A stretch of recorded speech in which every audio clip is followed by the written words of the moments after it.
বিয়ের পর নতুন শ্বশুরবাড়িতে সারাদিনের ঝাঁকি পোহানোর পর অবশেষে একটু বিশ্রাম নেওয়ার সুযোগ পেয়েছে নিমা। গা ভর্তি গয়নাগুলো খুলে আলমারিতে তুলে রেখেছে সে। এগুলার গায়ে দিয়ে থাকতে একদম ইচ্ছে করছে না। খাটের উপরে বসে সবেমাত্র মোবাইলটা হাতে নিয়ে টুকটাক ছবিগুলো দেখছিল। সে সময় শাশুড়িমা ঘরে প্রবেশ করতেই চমকে ওঠে নিমা। শাশুড়িমা বললেন, ঘরের দরজা খুলে রেখে শাড়ির আঁচল বুক থেকে নামিয়ে রেখেছ? কেমন বৌমা তুমি? বাড়িতে কত লোকজন আছে, আমার জায়গায় অন্য কেউ হলে কি হতো বুঝতে পারছো? নিজের লাজ লজ্জায় এভাবে খোয়ানোর কোনো মানে হয়? ভাগ্যে সেখানে আমি এসেছি, না হলে আমার বৌমার যে এরকম নির্লজ্জ স্বভাব সেটা পাড়ার লোকে জানতে পারলে ঢিঢি পড়ে যেত, পাড়াতে মুখ দেখাতেও পারতাম না। ভুল হয়ে গেছে মা, সারাদিন শাড়িটা পরে থাকার পর নিজেকে ভীষণ ক্লান্ত লাগছিল, তাই ভেবেছিলাম নিজের রুমে এসে একটু আরাম করে বসবো। দরজাটা লাগাতে আমি ভুলে গিয়েছিলাম, কিন্তু আপনি যখন এলেন তখন তো একবার দরজায় নক করে আসতে পারতেন। কি বললে বৌমা? এত বড় কথা? নিজের ঘরে ঢুকবো, তাও আবার দরজায় নক করে? তুমি তো নতুন বউ, মাত্রই এসেছো শ্বশুরবাড়িতে, এখন থেকে নিজের অধিকার ফলানোর চেষ্টা করছো? আমার বাড়ির প্রত্যেকটা ঘরে আমি যখন তখন ঢুকতে পারি, তার জন্য আমার নক করা লাগে না। যাই হোক, তুমি কি এখন ব্যস্ত আছো? না মা, আমি তো ব্যস্ত নেই, বলুন কি করতে হবে? তাহলে এক কাজ করো, শাড়িটা পরে তৈরি হয়ে শিগগির নিচে এসো। তুমি নিজে নিজে শাড়ি পরতে জানো, নাকি সেটাও পরিয়ে দিতে হবে? আজকালকার মেয়ে তোমরা, শাড়ি তো নাকি আবার কুচি খুলে যায়, হোঁচট খায় অনেকে দেখি। আবার বিয়ের সময় শাড়িটা কে পরিয়ে দিয়েছিল? এখন তো আবার বিউটি পার্লার থেকেও মেয়েরা শাড়ি পরাতে আসে। জানি না বাবু তোমাদের কি নিয়ম নীতি, আমাদের সময় এত সব ছিল না। মাথা কাত করে নিমা জানায়, চিন্তা করবেন না মা, আমি শাড়ি পরতে জানি। আমাদের স্কুলে ক্লাস 9 থেকেই শাড়ি পরানো শেখানো হয়েছিল। আর আমার বাবা ভীষণ গরিব, ওসব বিউটি পার্লারে মেয়ে শাড়ি পরানোর জন্য আমি নিয়ে আসতে পারিনি। মৌমিতা দেবী মুখ বাঁকিয়ে বললেন, তাও ভালো, যা সব শুনি আজকাল দেখে শুনে ভয় লাগে। তোমার ওসব বাতিক নেই দেখে ভালোই লাগলো।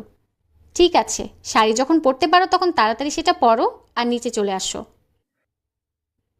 কথাটা শেষ করে মৌমিতা দেবী গটগট করে বেরিয়ে যাওয়ার চেষ্টা করলেন, আবার পেছন ফিরে এসে বলেন, শোনো বৌমা, এ বাড়িতে ভাত কাপড়ের কিছু নতুন নিয়ম আছে, যা বলবো পরপর করে যাবে। মনে থাকে যেন, একটুও যেন ভুল না হয়। ভুল হলেই পাশে পাড়া মালতীর মা আর চম্পার মা সারা পাড়া নিন্দে করে বেড়াবে, আর আমার বৌমার নিন্দে হোক আমি কিন্তু সেটা একদমই চাই না। তাই ঘর থেকে আমি সবকিছু তোমাকে শিখিয়ে দেব, তুমি সেই মতো কাজ করবে। তারপর ঝড়ের গতিতে হন্তদন্ত হয়ে বেরিয়ে গেলেন নিমার শাশুড়িমা।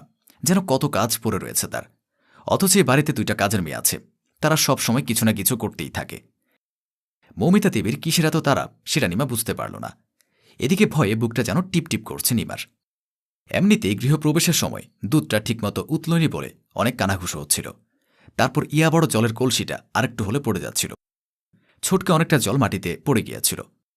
আর লেটা মাছ না কি যেন, সেটা হাত থেকে পিছলে নর্দমাতে পড়ে গেল। সবাই একেবারে হাই হাই করে উঠেছিল। তখন শাশুড়ি মায়ের মুখটা একেবারে থমথমে। আসার পর থেকে খালি একের পর এক গণ্ডগোল করেই চলেছে। শাড়িটা পরতে পরতে এসব কথাগুলো ভেবে ভয়ে গলা শুকিয়ে যাচ্ছে তার। কোনো রকমে শাড়িটা নিজের গায়ে জড়িয়ে নিচে নেমে আসে। সেখানে সবাই যেন তীর্থের কাকের মতো নতুন বউকে দেখার অপেক্ষা করছে। নিমার বড় যা, ননদ, ভাসুর, শাশুড়িমা এবং নিমার বর সবাই সেখানে রয়েছে। ভাত কাপড়ের অনুষ্ঠান শুরু হবে। সামনে তার বর শুভ দাঁড়িয়ে আছে। একটা বড় থালায় সব সাজিয়ে নিমার বড় যা মিনু শাশুড়ি মায়ের দিকে তাকিয়ে বলে উঠলেন, দেখুন তো মা, আমি সবটা ঠিকঠাক মতন সাজাতে পেরেছি কিনা। আপনি অবশ্য আমাকে সবই শিখিয়ে দিয়েছিলেন, তবু কেমন একটা চিন্তা হচ্ছে, হয়তো আপনার মতন পারিনি। আপনি একটু দেখে নিয়ে বলে দিলে আমি চিন্তামুক্ত হব। তুমি তো এ বাড়িতে নতুন নও, পর্ব মা, সব কিছুই তো তোমার জানা। সব কিছুই তোমার নখদর্পণে, তোমার কোনো কিছু ভুল হবে না, সেটা আমি খুব ভালো করেই জানি। তবে ভাতের থালার পাশে প্রদীপটা নিভিয়ে গেছে, ওটা একটু জ্বেলে দাও। মিনু তাড়াতাড়ি একটা দেশলাই দিয়ে প্রদীপটা সুন্দর করে জ্বেলে দিল। তারপর শাশুড়িমাকে বলল, দক্ষিণে জানালা দিয়ে বাতাস দিয়েছিল, তাই হয়তো প্রদীপটা নিভে গেছে। আমি বরং প্রদীপের উপর একটু তেল দিয়ে দিই, তাহলে এটা অনেকক্ষণ জ্বলবে। নিমার ননদ আর বড় ভাসুর পাশে দাঁড়িয়েছিল। তারা মিনুকে তাড়াহুড়ো করতে দেখে বলল, আরে আরে, এত তাড়াহুড়ো করছো কেন? একটু ধীরে ধীরে করো, সবাই তো বাড়ির লোক, এখানে কেউ তোমার কাজের খুদ ধরতে দাঁড়িয়ে নেই। হ্যাঁ বড় বৌদি, দাদা তো ঠিকই বলেছে, অত তাড়াহুড়ো করো না। তাড়াহুড়ো করতে গিয়ে জিনিসগুলোই না আবার পড়ে যায়। মাকে তো জানো, মা কি ভীষণ রাগী। মিনু মৌমিতা দেবীর হাতে খাবারের থালাটা দিতেই মৌমিতা দেবী সেটা নিয়ে এগিয়ে গেলেন নিমার দিকে। কিন্তু ওনার তো শুভর দিকে যাওয়ার কথা ছিল। বাড়ির সকলে ভাবল হয়তো উনি নিয়মটা ভুলে গেছেন। তাই নিমার বড় ভাসুর তার মাকে মনে করিয়ে দিল, ও মা, ওটা নিয়ে কোথায় যাচ্ছ? ওটা তো শুভর হাতে দিয়ে নিয়মগুলো করতে হবে। আমার বিয়ের সময় কি হয়েছিল মনে নেই? আমি কোনো ভুল করছি না, চুপচাপ দেখ আমি কি করি। তোর বিয়ের সময় যা কিছু হয়েছিল এবারে সব কিছু তার উল্টো হবে। আর সবসময় যে সব কিছু একই হবে সেটা তোকে কে বলেছে? আমি এবারে ভেবে রেখেছি নতুন কিছু। এত বছর ধরে সংসারে যা কিছু দেখলাম, এসব দেখে আমার মনে হলো এই নিয়মটা এবার পাল্টানো দরকার। মৌমিতা দেবী নিমার হাতে খাবারের থালাটা দিয়ে বললেন, এই নাও ছোট বৌমা, ধরো। এবার এই থালাটা তুমি শুভর হাতে দিয়ে বলো, সারা জীবন তোমার ভাত কাপড়ের দায়িত্ব নিলাম। সবাই ভেবাচাকা খেয়ে দাঁড়িয়ে আছে। মাথা খারাপ হয়ে গেল নাকি? নিমার ননদ তার মাকে এসব উল্টাপাল্টা কাজ করতে দেখে হেসে হেসে বলল, ও মা, এ কি সব বলছো বলো দেখি? আর কাকেই বা থালাটা ধরাচ্ছ? তোমার মাথা ঠিক আছে তো? ভাত কাপড়ের দায়িত্ব তো সবসময় পুরুষ মানুষেরাই নেয়, কিন্তু ছোট বৌদি তো পুরুষ মানুষ নয়। ও কি করে ভাত কাপড়ের দায়িত্ব নিবে? তুমি বোধহয় নিয়মকানুনগুলো ঠিকঠাক মতন করতে পারছো না। পিসি ঠাম্মাকে ডাকলেও তো পারতে, সে এসে সব নিয়মটা তোমাকে ঠিকঠাক মতো বুঝিয়ে দিত। আমি ঠিকই করছি সুপি, আর আমার মাথাও ঠিক আছে একদম। ভুল তো কিছু বলিনি আমি। আর তাছাড়া আজকের এই অনুষ্ঠানে আমি ইচ্ছে করে এই পিসি ঠাম্মাকে ডাকিনি, কারণ আজকের পর থেকে 4 বেলা রান্না করে মুখের সামনে ধরা, সময় মতো খাবার হাজির করা, অফিসে টিফিন দেওয়া, জামা প্যান্ট কাচা ধোয়া, অফিসে জামা কাপড় বার করে দেওয়া, তাড়াহুড়োর সময় রুমাল এগিয়ে দেওয়া, সবই তো ওকে করতে হবে। তাহলে ভুল কি বলেছি? শাশুড়ির এই কথায় মিনু মনে মনে ভীষণই সন্তুষ্ট হল। নিমার ভাসুর বলল, কিন্তু আমার সময় তো ভাত কাপড়ের দায়িত্বটা আমাকে নিতে হয়েছিল। ভাইয়ের বেলায় সেটা উল্টো হবে কেন? সেটাই তো সবচেয়ে বড় ভুল করেছিলাম। বিশ্বাস করে যার হাতে দায়িত্ব তুলে দিয়েছি, তুই তো দায়িত্ব পাওয়ার পরেও নিজের বউয়ের সেরকম দায়িত্ব পালন করিসনি। আমি তো রোজ দেখতে পেয়েছি মেয়েটা না খেয়ে তোর জন্য বসে থেকেছে, অথচ তুই অফিস থেকে নিজে খেয়ে বাড়ি ফিরেছিস। একবারও মেয়েটার কথা চিন্তা করিসনি। তাই বড় বৌমা যে যন্ত্রণাগুলো ভোগ করেছে, আমি চাই না একইভাবে ছোট বৌমাও সেই যন্ত্রণাগুলো ভোগ করুক। তাই আমি সবটা আগে থেকে ঠিক করে দিচ্ছি, যাতে ওরা অন্তত তোদের জন্য না খেয়ে বসে না থাকে। কিন্তু মা, ভাত ডাল মুখের কাছে তুলে দেওয়াটাই তো বড় কথা নয়। টাকা পয়সা তো দাদা ভাইয়েরাই দেয়, তাহলে কেন তারা দায়িত্ব পাবে না? আমার বিয়ের পরেও কি একইভাবে আমার স্বামীর বদলে আমিই দায়িত্বটা পাবো?